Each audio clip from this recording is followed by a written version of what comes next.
Just sign the papers, Dad. We'll take care of the rest. Jessica's voice was sweet as honey, but her hand, resting on the glass of lemonade before me, trembled inexplicably. A few minutes later, Bob drank half of that glass in my stead and collapsed amidst horrified screams. I froze, my heart hammering in my chest. That glass was meant for me. In that single chilling moment, I understood that my retirement party wasn't a celebration. It was a send-off. But I managed to save the evidence, and what I did next would ensure those two could never hold their heads up again. Before we continue, subscribe to the channel and let me know where you're listening from in the comments. The sizzle and smell of barbecue on hot coals always made me smile. It was the smell of summer, of lazy weekends, of family. And today, at my own retirement party, it was the smell of freedom. Freedom from 8 a.m. meetings, from endless Excel spreadsheets, from the weight of running a company I had poured my sweat, tears, and my entire life into. I leaned my hands on the wooden railing of the back porch, taking a deep breath of the warm July air. The garden my late wife, Eleanor, had so lovingly tended was in full, glorious bloom. The rose bushes were bursting with crimson, the lavender sent its calming scent into the air, and the lawn was a perfectly manicured carpet of green. This was my little kingdom, and after 40 years of work, I finally had all the time in the world to enjoy it. "What are you daydreaming about, Dad?" Michael's voice pulled me from my thoughts. My son, my pride and joy, was walking out the back door with 2 cold beers in his hands. He offered one to me. "Thanks, son," I said, clinking my bottle against his. "I was just thinking, it's finally over." "Over? It's not over," Michael laughed, clapping me on the back. "It's just the beginning. $30 million. I still can't believe it. You're a legend, Dad. $30 million. The number still sounded foreign, even to me. Last week I had officially signed the papers to sell Peterson Tech, the startup I had built from a cramped garage into a force in the software industry. It was the crowning achievement of my career, the fruit of a lifetime of labor. Now it had been transformed into a staggering number in my bank account, a number that would ensure not only my comfort, but that of my children and their children. "Come on, let's not talk about money," I said, though I couldn't hide a flicker of pride. "Today is for celebrating." "Is everyone here?" "Almost." Jessica's arranging the salads. Bob and his family just pulled up. Bob, Robert Miller, my daughter-in-law's father. He was a wonderful man. Since Michael had married Jessica, Bob and I had become true friends. We shared a love for fishing, a passion for Sunday football, and the kind of corny jokes that only 2 old guys would find funny. "Great," I said. "Well, this legend is about to go grill some hamburgers." I walked down into the yard, where the grill was radiating a powerful heat. Laughter and conversation filled the air. Friends, neighbors, and a few old colleagues were already there, paper plates and plastic cups in hand, enjoying the perfect afternoon. A warm sense of contentment spread through my chest. This was the life. Jessica, my daughter-in-law, appeared beside me like a sudden breeze. She was wearing an expensive summer dress, her golden blonde hair perfectly coiffed. Jessica was always like that, impeccably put together and radiant.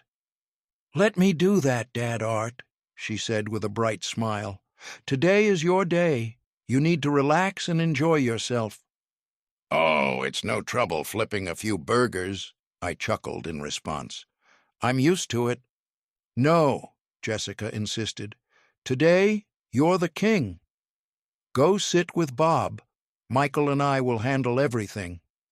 She plucked the tongs from my hand, her blue eyes gleaming with an unusual determination. I was a little surprised by her eagerness. Jessica was a good daughter-in-law, but she wasn't usually so proactive. Normally, she'd be happily mingling with the guests rather than standing by a hot grill. But I figured it was a special occasion. "All right, if you insist," I relented. "Thanks, Jessica." "Of course," she said. "Nothing but the best for the greatest father-in-law in the world, who just happens to be a new millionaire." I found Bob sitting at a table under the great oak tree. He was in the middle of telling a joke to a group of friends, all of whom were roaring with laughter. "Hey, make way for the man of the hour," Bob boomed when he saw me.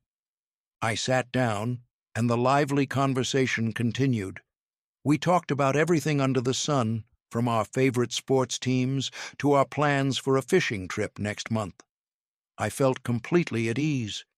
The weight of the $30 million seemed to melt away, replaced by the simple joy of being with people I loved. About half an hour later, Jessica brought out a large glass pitcher filled with a pale yellow liquid, slices of lemon, and mint leaves floating within. "Homemade lemonade, everyone," she announced cheerfully. "It's my special recipe, perfect for cooling down on a summer day." She poured glasses for everyone, but when she got to me, she produced a separate glass, taller and more distinguished than the other plastic cups. "This one's for you, Dad Art," she said, placing the glass in front of me. "I made you a special low-sugar one. It's healthier." "Thanks, but I'm still working on this beer," I said. "Oh, you've been drinking beer all day," Jessica urged. "You have to try my lemonade. You need to stay healthy to enjoy all that money, you know. This one even has extra vitamins and antioxidants." Her enthusiasm was a bit much, but I chalked it up to her wanting to show she cared. All right, I laughed. "Let me just finish this beer first." "No, you should drink it now while it's cold," she insisted, pushing the glass closer. "Drink it, Dad. I promise you'll love it." There was a strange urgency in her eyes. At the time, I just thought she was eager for me to praise her concoction. But looking back, it was a strained, desperate plea. Just then, one of the guests' children darted past, tripped on a table leg, and sent a tray of potato chips scattering across the grass. A complete mess. "Oh, Kevin!" the boy's mother cried out. Jessica let out an exasperated sigh. "I'll get it," she said, but before she left, she turned to her father. "Dad, can you keep an eye on this for me? Make sure Dad Art finishes his lemonade. I'll be right back." She hurried off to deal with the mess. I looked at the glass of lemonade, then at Bob, and shrugged. "She's always so over the top," I said. Bob chuckled. "She's just like her mother." "But you have to admit, she really cares about you, Art." "I know," I nodded. I picked up the glass, intending to take a sip just to please her. But as I brought it to my lips, a sharp, sudden pain shot through my molar. I'd been having tooth sensitivity for a few weeks and had completely forgotten. "Damn it," I groaned, setting the glass down. "This blasted toothache." "What's wrong?" Bob asked. "My tooth is acting up. Just looking at that sour drink is making me cringe." Bob looked at me, then at the lemonade. A mischievous glint appeared in his eyes. "Come on, Art. Don't disappoint the girl. She went to all the trouble of making you a special glass." "I know, but—" "How about this?" Bob leaned forward, his voice low and conspiratorial. "Let me take one for the team. I'll see what this secret recipe of hers is all about, for the sake of our children." I couldn't help but laugh. "You're a true friend, Bob." "Of course," Bob winked. He took my glass of lemonade and took a large gulp, downing nearly half of it. He swallowed, then paused, his expression changing slightly. "Well?" "Is it any good?" I asked, curious. Bob grimaced. "That's odd," he said. "It has a strange metallic taste, and it's bitter." Must be the pickles I just ate. Metallic? I frowned. Lemonade with a metallic taste?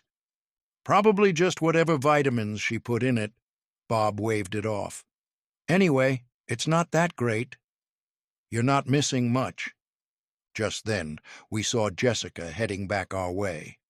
Quick, I whispered, a childish sense of mischief bubbling up. Get rid of it. Bob glanced around, his eyes landing on an empty water bottle someone had left under the table. He and I exchanged a knowing smirk. Quick as a flash, he snatched the bottle, deftly poured the remaining lemonade into it, screwed the cap on, and shoved it under a nearby bush. When Jessica arrived, the glass was empty. "You finished it?" she asked, her voice filled with hope. "Of course," I said, trying to look as natural as possible. "It was delicious, thank you." Bob patted my stomach and added, "You bet he did. I supervised myself. Keep it up, kiddo." Jessica let out a sigh of relief, a satisfied smile spreading across her face. "I told you," she said. "I'm so glad you liked it." Her relief seemed a little excessive for a simple glass of lemonade being finished, but again I dismissed it. The party carried on in a joyful atmosphere. We started a game of cornhole on the lawn. Bob and I were a team, and we were dominating. The sounds of laughter, clinking glasses, and children playing filled the air. Everything was perfect. About an hour later, tragedy struck. It was Bob's turn to throw. He raised the beanbag, took aim, and then, suddenly, he swayed. The beanbag dropped from his hand. "Hey, Bob, you okay?" I asked, still smiling. He didn't answer. He clutched his chest, his face draining of color. He gasped for air, his eyes wide with a look of horror and confusion as he stared at me. "Bob!" I screamed. He collapsed onto the lawn. A hush fell over the backyard. The music cut out. The laughter died. Everyone froze. I was the first one to his side. "Bob! Bob! Can you hear me?" He didn't move. Only ragged, shallow breaths escaped his lips. Jessica rushed over, letting out a panicked shriek. "Dad! Daddy! Somebody call 911!" In the chaos, I caught Jessica's gaze on me, a look of stunned disbelief, before she quickly turned back to Bob. Michael fumbled for his phone. People crowded around, their faces etched with fear and concern. "Give him space! Let him breathe!" a commanding voice called out. It was Dr. Evans, a neighbor and a friend of mine. He knelt beside Bob, checking his pulse and breathing. "What happened?" Dr. Evans asked. "I don't know," I stammered. "We were just playing, and he suddenly went down." "It must be his shrimp allergy," Jessica suddenly cried out, her voice strained. "My dad has a severe shellfish allergy. He must have eaten something with shrimp in it." "No, I was very careful," I said. "I know he's allergic. There was no shrimp in any of the dishes." Then it must be his heart," Jessica said again, as if desperately searching for an explanation. "My dad has a history of heart problems. He must have forgotten to take his medicine." Her explanations came too quickly, too insistently, as if they were rehearsed. In the middle of the chaos, something felt deeply wrong. The ambulance arrived within minutes. The paramedics quickly took over, placing Bob on a stretcher and hooking him up to monitors. The wail of the siren shattered the tranquility of our suburban neighborhood. As they prepared to leave, Dr. Evans stood up, brushed the grass from his knees, and walked over to me. He placed a hand on my shoulder, his face grave. He leaned in close and whispered, just loud enough for me to hear over Jessica's sobs and the murmurs of the crowd. "Art," he said, his voice low and firm, "this doesn't look like a heart attack or anaphylactic shock." The pupil constriction, the irregular heartbeat, the bluish tint to his skin, Art. The symptoms look more like poisoning. Poisoning? The word hit me like a sledgehammer. Everything around me seemed to slow down. The sound of the departing ambulance faded. Jessica's cries became distorted. All I could hear was the frantic pounding of my own heart. Poisoning. My mind reeled. I looked toward the table where we had been sitting. The special glass was still there. Then I looked toward Eleanor's rose bushes. It has a strange metallic taste, and it's bitter. Bob's words echoed in my head. Drink it now. I promise you'll love it. Jessica's unusual insistence. $30 million. And then a horrifying, unbelievable truth began to crystallize in my mind. That lemonade. It wasn't for Bob. It was meant for me. For a moment, the ground felt like it was crumbling beneath my feet. My daughter-in-law, my son. Could they? No, it couldn't be. It had to be a mistake.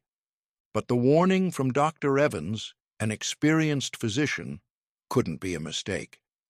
As the ambulance pulled away, carrying my best friend, who was now fighting for his life, and as everyone gathered to comfort a grieving Jessica, I knew what I had to do.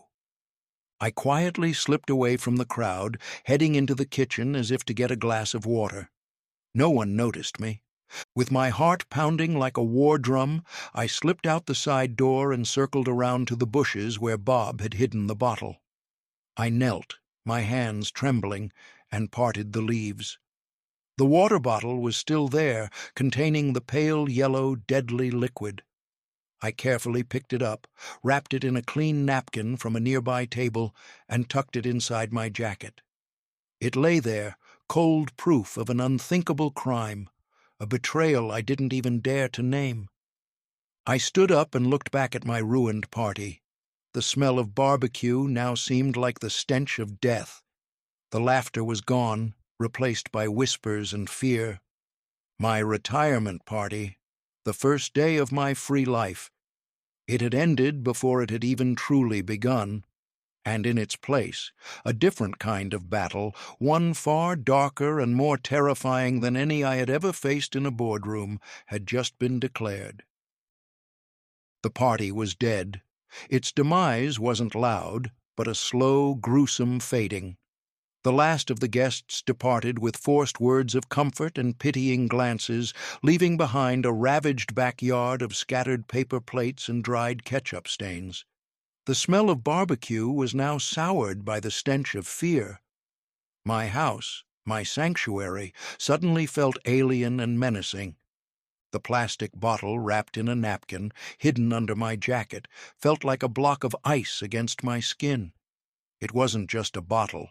It was evidence, a silent accusation of an unspeakable crime.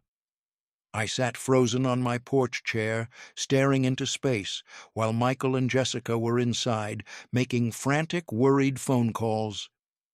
"Dad, we have to get to the hospital." "Are you okay? Do you feel anything unusual?" Michael asked as he stepped outside.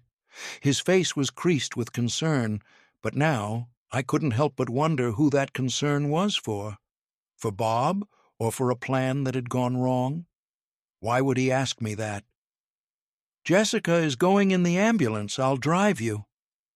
I nodded mechanically, carefully keeping my jacket closed so the bottle wouldn't show. I didn't say a word the entire way to the hospital. The car was filled with a heavy silence, broken only by Jessica's feigned sobs over the phone as she updated someone on the situation. I stared out the window, the familiar houses of my neighborhood sliding by like ghosts. Every house held a family. Did any of them hide a secret as horrific as mine? At the hospital, the emergency room waiting area was a small corner of hell. Cold fluorescent lights, the smell of antiseptic, and the steady beeping of machines. Jessica played the part of the devoted daughter flawlessly. She paced back and forth, her hands covering her face, letting out occasional sobs.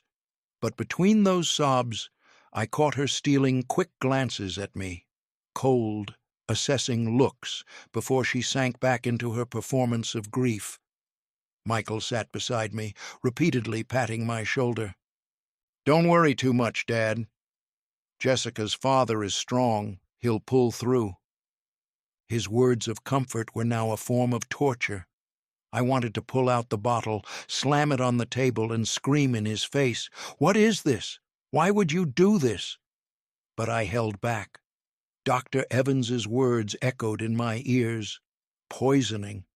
And 40 years in the business world had taught me one thing: never reveal your ace until you know what cards your opponent is holding. A doctor emerged. "Family of Robert Miller?" Jessica and Michael shot to their feet. I rose too, my heart tightening in my chest. "We've stabilized him," the doctor said. "It appears he ingested a powerful neurotoxin. We've pumped his stomach and are administering an antidote. The next few hours are critical, but we're cautiously optimistic. He's a very lucky man." Lucky. The word was a knife in my gut. Bob was lucky because he only drank half the glass. Had it been me, an older man, I might not have been so lucky. "A toxin?" Jessica asked, her eyes wide with feigned astonishment. "What do you mean? Was it food poisoning?" "No, ma'am. This wasn't a common bacteria. This was a deliberate substance, likely derived from a plant. We've reported the incident to the police, as is required." Jessica's face went white. Michael looked stunned. I watched their reactions. Their shock seemed genuine. Perhaps Michael really didn't know about the poison. Perhaps it was Jessica alone. But I quickly dismissed the thought. Innocence was a luxury I could no longer afford.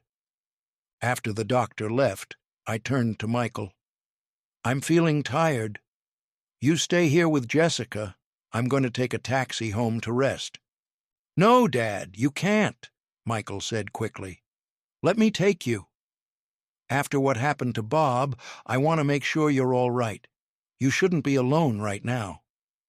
"I need to be alone," I said, my voice firmer than I expected. "I'll call you later."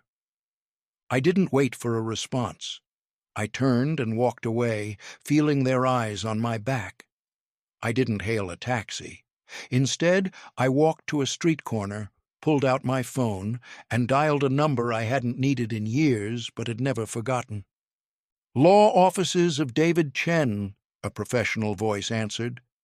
"Let me speak to David," I said. "Tell him it's Arthur Peterson. It's an emergency." David Chen was my lawyer and my friend.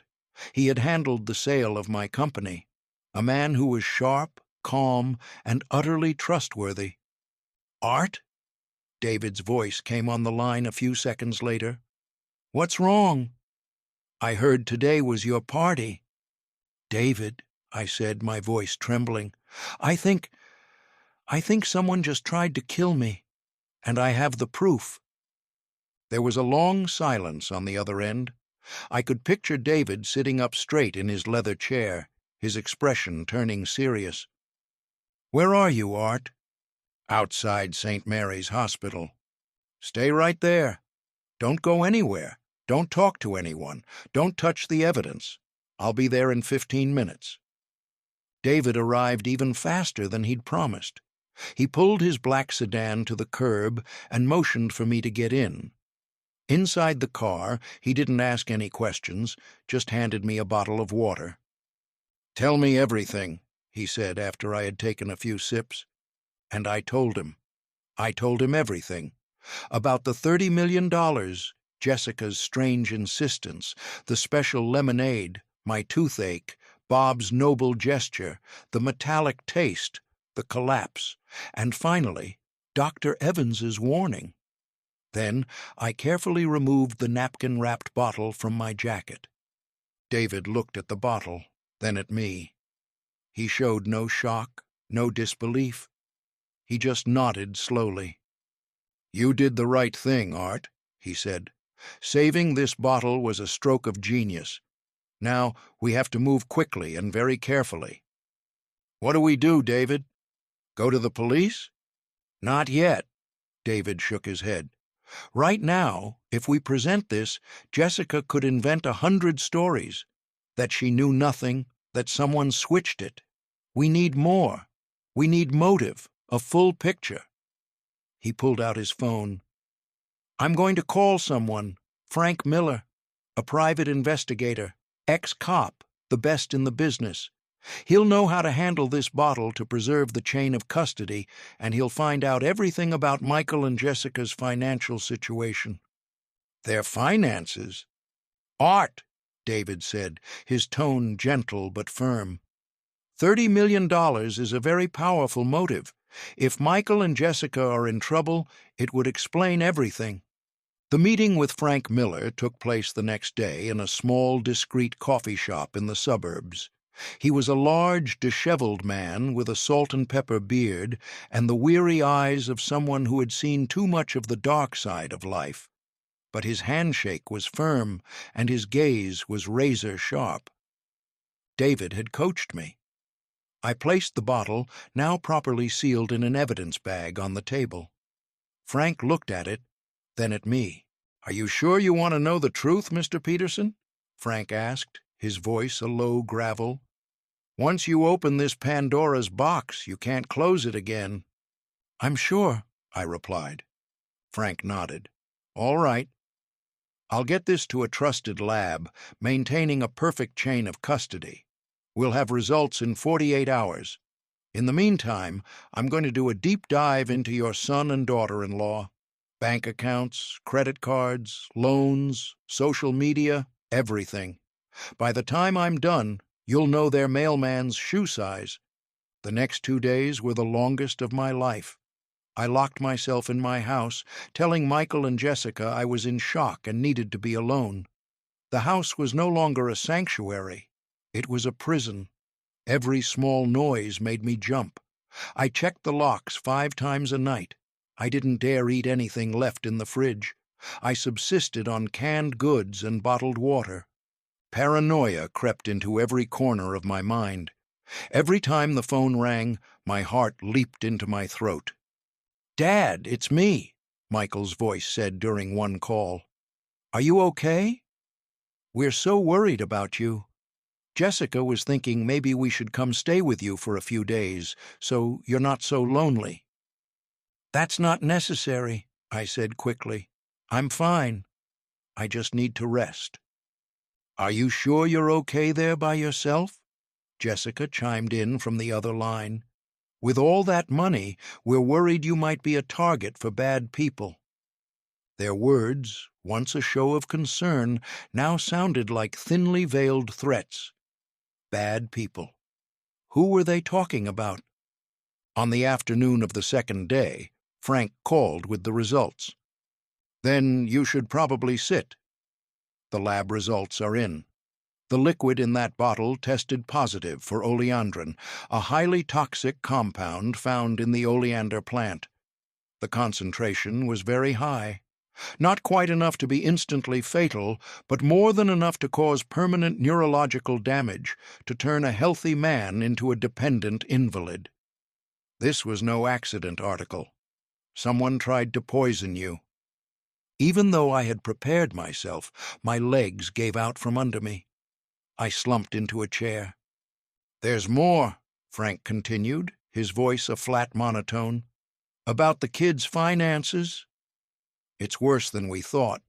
Their house is mortgaged to the hilt. They're over $80,000 in credit card debt. Michael's BMW and Jessica's Mercedes are both leased, and they're 3 months behind on payments. Michael's architectural firm hasn't landed a major project in almost 2 years. They're drowning Art. They're robbing Peter to pay Paul."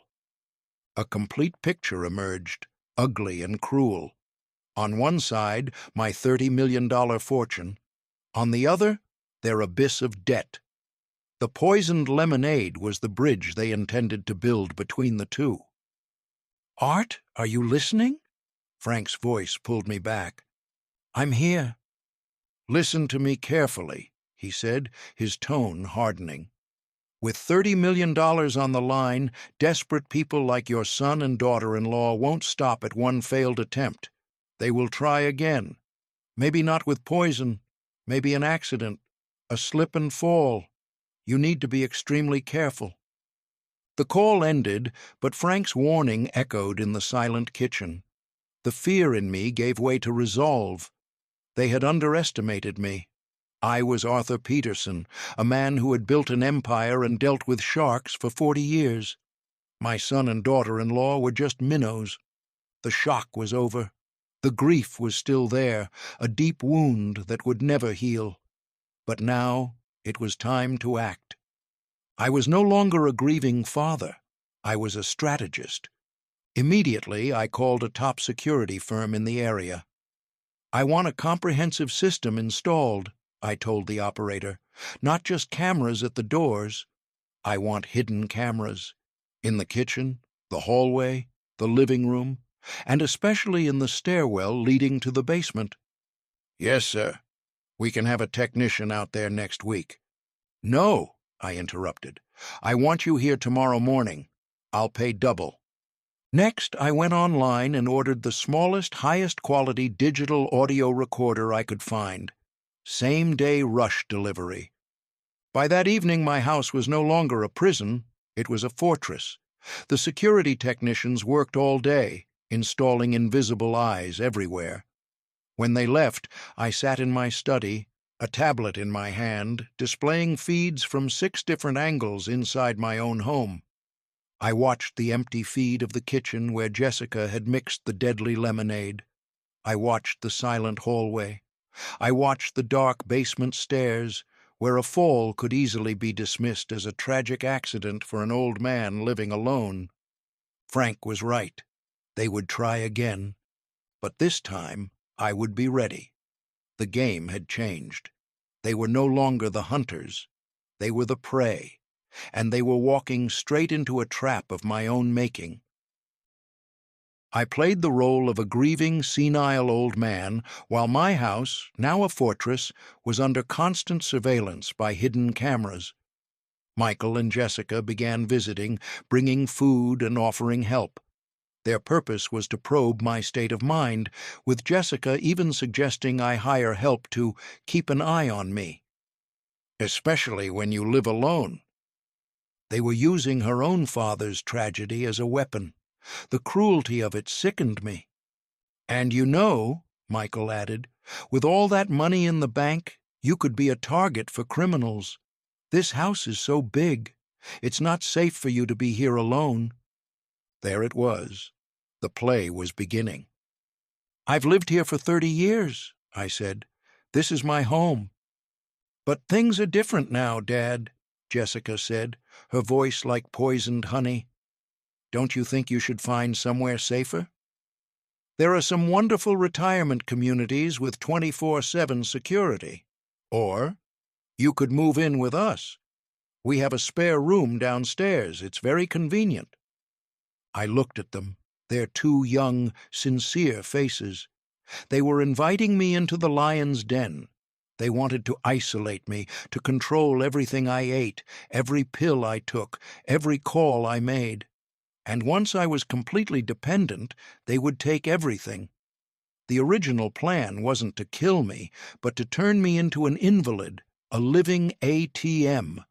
And when that failed, they wouldn't hesitate to try again. "Let me think about it," I said, feigning exhaustion. "My head hasn't been very clear lately." A flicker of relief crossed their faces before they could hide it. They thought their prey was weakening. These visits continued for 2 weeks. They brought food, offered to clean, told stories of burglaries in the neighborhood. Every word was a psychological jab, designed to make me afraid, to make me doubt my own ability to care for myself. And I played my part. I let mail pile up on the table. I forgot to water the plants. I asked the same questions over and over. I let them see a broken old man who was just one small push away from complete surrender.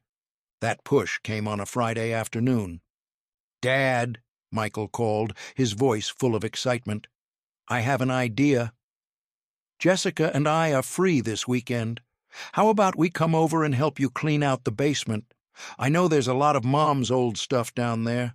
Clearing some of it out might make you feel better. The basement. Frank Miller's warning rang in my head. A slip and fall. The stairs to my basement were steep and made of wood. The only light was a dim glow from a single overhead bulb. It was the perfect stage for a tragedy. "That's a good idea, son," I said, my voice slow. "It really is a mess down there." "Great. We'll be over tomorrow around 10. Oh, and I noticed the light bulb on the basement stairs looks like it's about to burn out. It's so dim. We'll bring a new one over to change it, just to be safe." Safe. They spoke of safety while planning a murder. The irony made me shiver. "All right, son. I'll see you tomorrow." I hung up the phone, and the trembling I had been suppressing for so long finally hit me. They were making their move. The stage was set. The actors were ready. I spent that evening preparing, not to defend myself, to record. I checked the hidden camera mounted high in the corner of the stairwell, ensuring the angle covered the entire area. I checked the battery on the recorder in my pocket. I set up another phone on video record, hidden behind a stack of old books on a shelf near the basement door, just in case the main camera failed. I didn't sleep that night. I sat in my study watching the empty security feeds. I was waiting. Not with fear, but with a strange, cold calm. The grief of losing my son had already happened the day I received Frank's report. The Michael I loved was gone.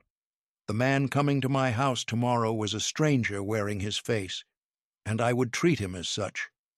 They arrived at 10 a.m. sharp. Jessica carried a box of donuts. Michael held a tool bag and a new box of light bulbs. "Good morning, Dad," Jessica chirped. "We're ready to get to work." After a brief small talk, Michael announced he would go down to the basement to change the light bulb. "Well," Michael finally said, "shall we get started?" "I'll go down and change that bulb first to brighten things up."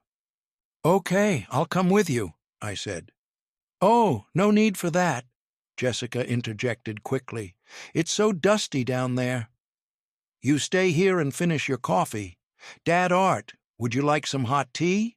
I can make you a cup." The echo, just like the lemonade, an offer of care as a distraction. "That would be nice. Thank you," I said, and my heart began to beat faster. The play was reaching its climax. Jessica started bustling with the kettle. Michael walked toward the basement door. "Dad, can you show me where the light switch is?" he called out. I got up and walked toward him. "It's right here at the top of the stairs." Michael opened the door, revealing the dark wooden steps. "Wow, it really is dark," he said. "You stay here, Dad. Let me go first." He started down, taking careful steps. I stood at the top landing, my back to the hallway. I knew Jessica was behind me, in the kitchen. I knew the camera was recording. I knew the device in my pocket was capturing every sound. Michael got about 3 or 4 steps down and stopped. He looked up at me. "You know, Dad, I think one of these steps is loose. Why don't you step down and see if this is the one?" It was a clumsy excuse, but a senile old man wouldn't notice. "Is that so?" I asked, feigning concern and taking 1 step down. My back was now completely turned to the hallway. At that exact moment, I heard Jessica call from the kitchen, her voice high and sharp. "Dad Art, your tea is almost ready." It was the signal. I felt it before it happened. A shift in the air, a sudden silence, and then I felt Michael's hands on my back. There was no hesitation, no reluctance, just a hard, firm, ruthless shove.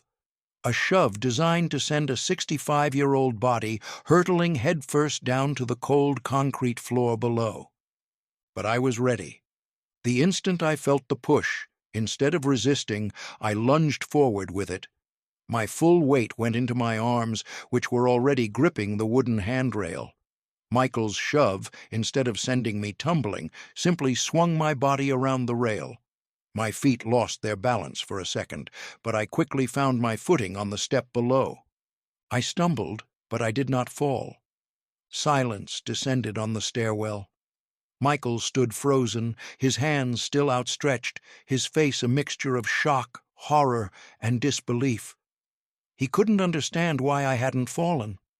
I slowly turned around. I wasn't gasping. I wasn't screaming. I just looked directly into my son's eyes, the eyes in which I had once seen joy, sadness, and love. Now all I saw was a terrifying emptiness. "Was it all just for the money, Michael?" I asked, my voice as cold as ice, without a single tremor. The color drained from Michael's face. Shock turned to pure panic. "Dad, you slipped," he stammered, a weak, pathetic lie. I was trying to catch you." Jessica ran out from the kitchen, her face ashen. "That's right. We saw you slip. Michael was just trying to help." They were trying to rebuild the narrative, but it was too late. I didn't argue. I didn't say another word. I just calmly raised one hand and pointed to the high corner of the stairwell, where a tiny red light was blinking steadily on the body of the hidden camera.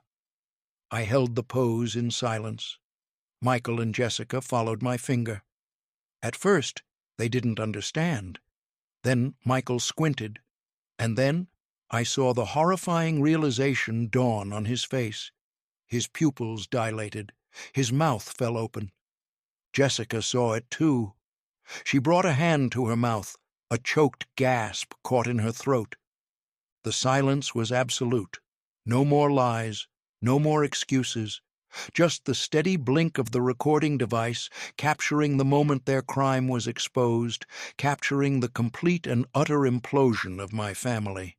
They were caught, not by the police, not by a lawyer, but by their intended victim, by the old man they had so gravely underestimated. They had walked into the trap perfectly. That moment stretched into an eternity. The silence in the stairwell was so thick I could hear the hum of the old fluorescent bulb in the basement and the frantic drumming of my own heart. The tiny red dot on the hidden camera blinked with a steady, cold, unforgiving rhythm, a mechanical heartbeat counting down the final seconds of their old lives. Michael's face crumpled.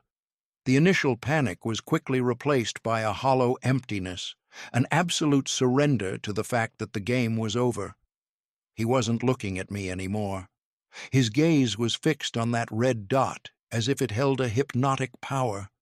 He had been caught, not by an accusation he could deny, but by a mechanical, irrefutable truth. Jessica, however, reacted with fury. Her shock twisted into rage. "You set us up," she hissed, her voice shrill and venomous. "You planned all of this, you cunning old man." "Shut up, Jess," Michael whispered, his voice hoarse. But she didn't listen. "No!" she screamed, pointing at me. "You think you're so smart? You'll never get away with this." I didn't respond. There was nothing left to say to them. I simply took a step back, onto the top landing, and looked at them. I looked at the son I had raised, now a failed murderer. I looked at the daughter-in-law I had welcomed into my family, now a monster consumed by greed. I didn't feel anger. I didn't feel triumph. All I felt was a deep, bone-weary sadness. "Go home," I said, my voice terrifyingly calm. "Get out of my house. Now." Michael flinched as if waking from a trance. He tugged on Jessica's sleeve. She was still glaring at me with fire in her eyes. "Let's go, Jess. We have to go." They stumbled past me, not daring to meet my gaze. After they left, I went to my study and poured a whiskey. I sat down and reviewed the footage. I had to be sure. On the tablet screen, I saw myself, an older, seemingly frail version. I saw Michael and Jessica, full of a nervous confidence. I heard their lies, their clumsily constructed excuses. And then I saw it. The push. There was no ambiguity. A decisive, ruthless act, captured from two different angles. Perfect evidence. After watching it, I didn't feel relief. I just felt a wave of nausea rise from my stomach. I had recorded my own son trying to kill me. Was this a victory? It felt exactly like defeat. I called David Chen. "David," I said, "it's done." They tried again, and I have everything. "Art, are you safe?" David's voice was fraught with worry. "I'm safe." "They're gone." "I have the video, David. It's as clear as day." "Don't do anything," David instructed. "Lock all the doors. Set the alarm. I'm calling Detective Bridges and we'll be right over."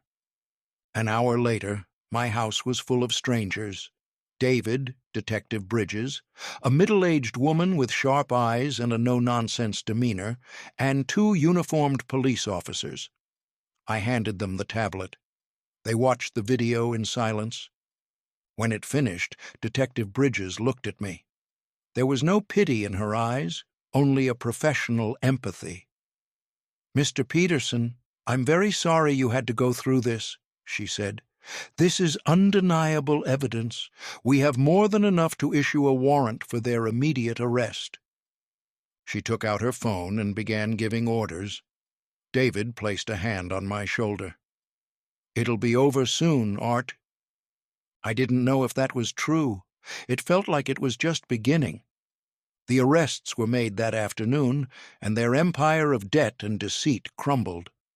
Michael confessed everything, saying the $30 million had made Jessica lose her mind. His words of sorrow meant little to me. The trial, dubbed the bitter lemonade case, was a media sensation. I didn't attend. The video evidence and Michael's confession shattered all of Jessica's denials. In the end, the verdict came. Jessica was sentenced to 25 years for conspiracy to commit murder and attempted first-degree murder. Michael, due to his cooperation and confession, received a sentence of 15 years. Justice was served. The papers said so. My friends said so. But as I sat alone in my empty house, I felt no victory. I felt only a vast, gaping loss. I had survived, but I had lost my only son. The months that followed were a blur. The house, once a fortress, was now a prison of a different kind. The silence was deafening. The cameras were still there, but now they only recorded a lonely old man wandering from room to room, haunted by memories. I visited Bob every week at the rehabilitation center. He had survived, but the poison had left its permanent mark.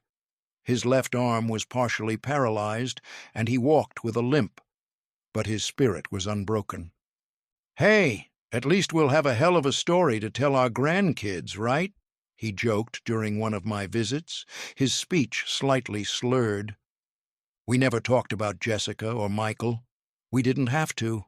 We would just sit there, two old men bound by a cruel twist of fate, watching a football game on TV, sharing a comfortable silence. And then there were my grandchildren, two innocent children caught in their parents' storm of greed. After the arrests, they were placed in the care of social services. That was what broke my heart the most. I worked with David to fight for custody, but I was 65, a single man, and I was the victim in their parents' crime. The authorities were concerned that living with me would be too psychologically damaging for the children. In the end, we found a solution. Eleanor's sister, Michael's aunt, agreed to adopt them. She lived in another state, a quiet place, far from the media's glare.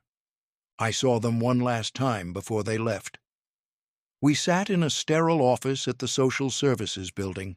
The oldest, Lily, was only 12. She looked at me with Michael's eyes, but there was no weakness in them, only a profound, premature sadness. "Grandpa," she asked, "are Are my mommy and daddy bad people? How do you answer a question like that? I told her they had made terrible mistakes, that they had lost their way. I told her that didn't change my love for them, and that she and her brother were in no way responsible for their parents' actions. Before they left, I established an irrevocable trust fund for each of them for $10 million. The money would ensure they had a good education, a secure future, and would never have to experience the financial desperation that drove their parents to sin. It was the only thing left for me to do. A year after the trial, I sold the house. I couldn't live there anymore. Every corner was filled with ghosts. I moved into a smaller apartment downtown, near David's office. I didn't need the space. And I found a new purpose. I used the bulk of the $30 million to establish the Eleanor Peterson Foundation. Its mission, to provide legal and financial support to elderly victims of financial abuse and exploitation, especially at the hands of their own families. My story, my pain, became my mission. I traveled the country, speaking at conferences, lobbying for tougher laws. I wanted to make sure no other Arthur Peterson would have to go through what I did. Sometimes I look at an old photo of Michael, wondering where I lost that little boy with sparkling eyes. I may never have the answer.